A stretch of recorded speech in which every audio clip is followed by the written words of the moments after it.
The name's Jules. Jules Gill. Yeah, see, my name, plus many, many other reasons, namely my complete lack of combat skills and my much sleazier pickup lines, keep me from ever being one of Britain's most finest 00 agents. But that's not actually a bad thing, as I'm sure the safety of the known world is in much better hands with the actors who have brought Ian Fleming's spy-once fiction to life. Yet no matter how many people have shared the 007 name, there has to be a best Bond, a man who's out-tagged and out-shagged the rest of them. So let's rank them today, and have a laugh. With this in mind, I'm Jules of WhatCulture.com, and this is James Bond ranking the 007 actors from worst to best. Number 8. Barry Nelson. The first man ever to play James Bond in live-action cinema, American actor Barry Nelson took the lead role in an adaptation of Casino Royale that was broadcast on October 1954 on CBS. Now, to be blunt, it's just okay. 100% okay. The production was subpar, and there are some pretty sloppy sets and some god-awful fight scenes.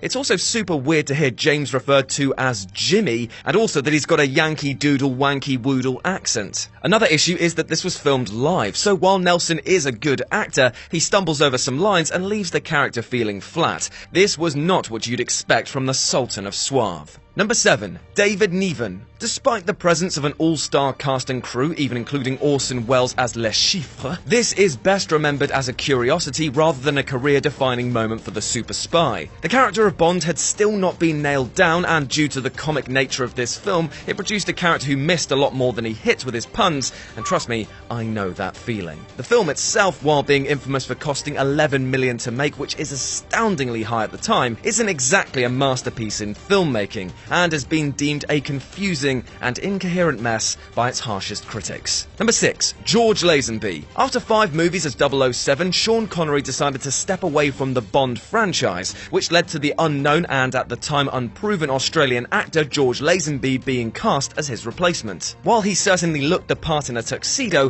Lazenby was very limited as an actor and brought a shadow of the charisma and screen presence to the role that had become synonymous with the character under his predecessor. Originally offered a 7-movie contract, Lazenby quickly decided that he would only play the iconic character once. Partly because of that, Lazenby is definitely the most forgettable Bond, one-dimensional and slightly wooden. Which is a shame, as the plot itself and the direction of this piece is actually one of the most underrated in the franchise. Number 5. Roger Moore. The longest tenured Bond, Moore played the iconic spy in 7 movies over 12 years, which unfortunately also coincided with a drastic downturn in the quality of the series. After playing Simon Templar in 118 episodes of The Saint between 1962 and 1969, the Bond producers decided that changes needed to be made to Moore's version of the character in order for comparisons to be made, and this led to the more light-hearted, comedic and gadget-heavy movies of the 70s and early 80s. While it did work for the first couple of movies, by the time the franchise reached the likes of Moonraker, Octopussy and A View to a Kill,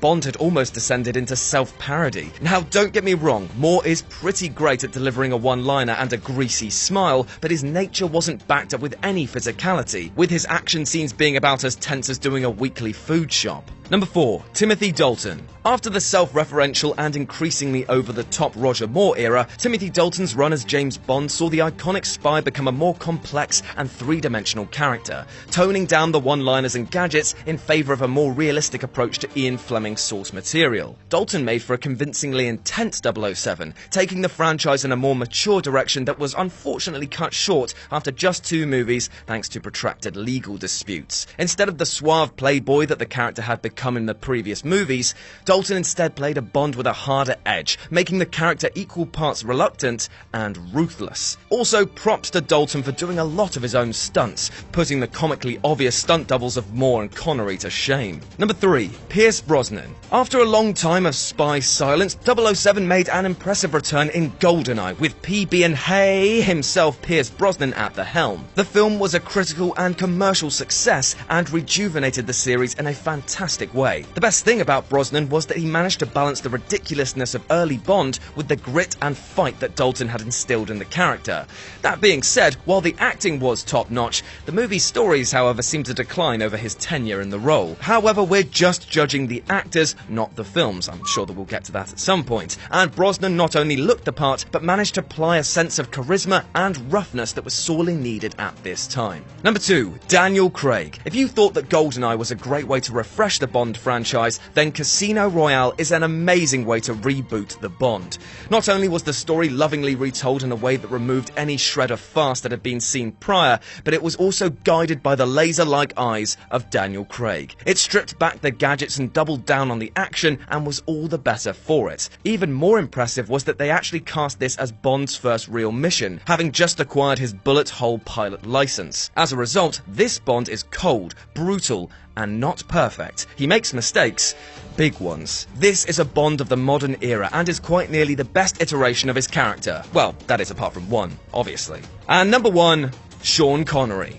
The original and still the best. It's very unlikely that the Bond series would still be going strong after 50 years if it weren't for Sean Connery. In his hands, Bond became a cultural icon. With a strong screen presence and an abundance of charisma, Connery almost effortlessly established 007 as one of the coolest characters in the movie business. Suave and charming, with the innate ability to deliver a perfectly timed and witty one-liner. Growing into the character as his time in the role progressed, the actor's first 3 outings as Bond, Dr. No, From Russia with Love, and Goldfinger still rank as 3 of the very best movies in the franchise. When people think of James Bond, they usually imagine Connery's version of the character. With him in the lead role, the franchise settled into a formula of martinis, gadgets, and gorgeous girls, all anchored by an increasingly assured and confident performance. You are welcome. And that's our ranking. What order would you choose? Well, let me know about them in the comments section below. And then why not swing by whatculture.com for more news and articles like this every goddamn day.